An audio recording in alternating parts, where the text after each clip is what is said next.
Hello बच्चों, let's read the question. The question says that a hydrogen atom ionization potential 13.6 electron volt makes a transition from third excited state to first excited state.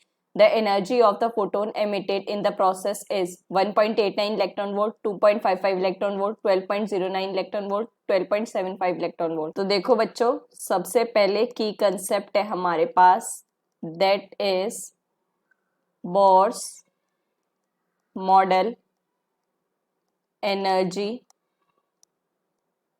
transition for hydrogen wavelength Rydberg constant energy of photon।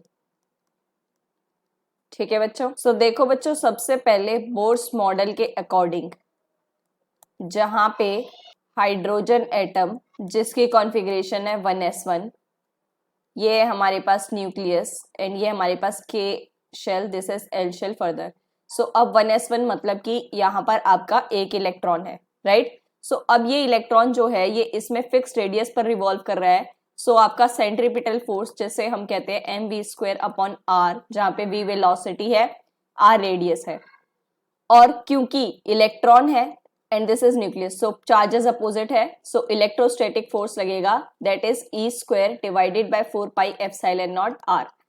और हमें पता है कि angular momentum that is mvr is equal to nh cut, जिसे हम लिख सकते हैं nh अपॉन 2π, जहाँ पे h के आपके पास प्लैंक्स कांस्टेंट। तो यहाँ से आपके पास एनर्जी जो आती है for nth state that is -z² m E4 divided by 8ε0² n² h²। ठीक है बच्चों। और हमें पता है photon of energy that is h new, frequency जो होती है हमारे पास c by lambda, that is c speed of light and lambda is wavelength. तो यहां से अगर हम इक्वेट करते हैं, सो 1 बाई लेमडा आपके पास कितना बनता है, that is hc by e।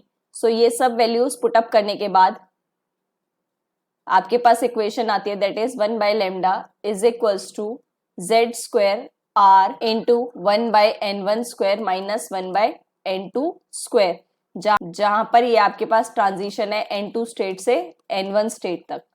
ठीक है बच्चों। सो ये हमारे पास कुछ इस तरीके से वेवलेंथ के अकॉर्डिंग होता है। सो अब ये वेवलेंथ है, सो ये हमारे पास दैट इज न्यू बार, जिसे हम बोलते हैं वेव नंबर। और अगर यहाँ पर हम कॉन्स्टेंट्स की वैल्यू रखते हैं तो ये आता है -13.6 z² bye n² electron volt. अब अगर हम हाइड्रोजन की बात करें, सो हाइड्रोजन में z कितना होता है, that is 1 for hydrogen, right. So ये कितना होगा, -13.6 divided by n² electron volt.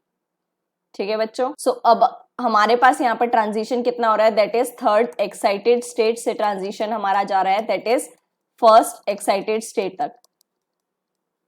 So that is state हमारी स्टार्ट होती है n equals to 1 2 3 further and so on, जहां पे फर्स्ट क्या है आपके पास, that is ground state, second है आपके पास that is first excited state and further third है सेकेंड एक्साइटेड स्टेट।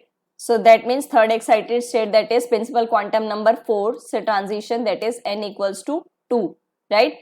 So अब अगर हमें energy release निकालना है, so that is E4 minus E2, so values रखेंगे that is -13.6 divided by 1 by 4² minus 1 by 2²। so ये solve करने के बाद आपके पास आ जाएगी that is delta E is equals to 13.6 minus minus plus हो जाएगा, साइन कॉमन ले लेंगे एंड देन -1 बाय 4²। सो ये हो जाएगा आपके पास एलसीएम लेने के बाद that is 4 into 16 divided by 16 minus 4 and ये आएगा आपके पास that is 2.55 electron volt and that is the final answer that matches B option. Hope you understand it well. Best of luck. Thank you.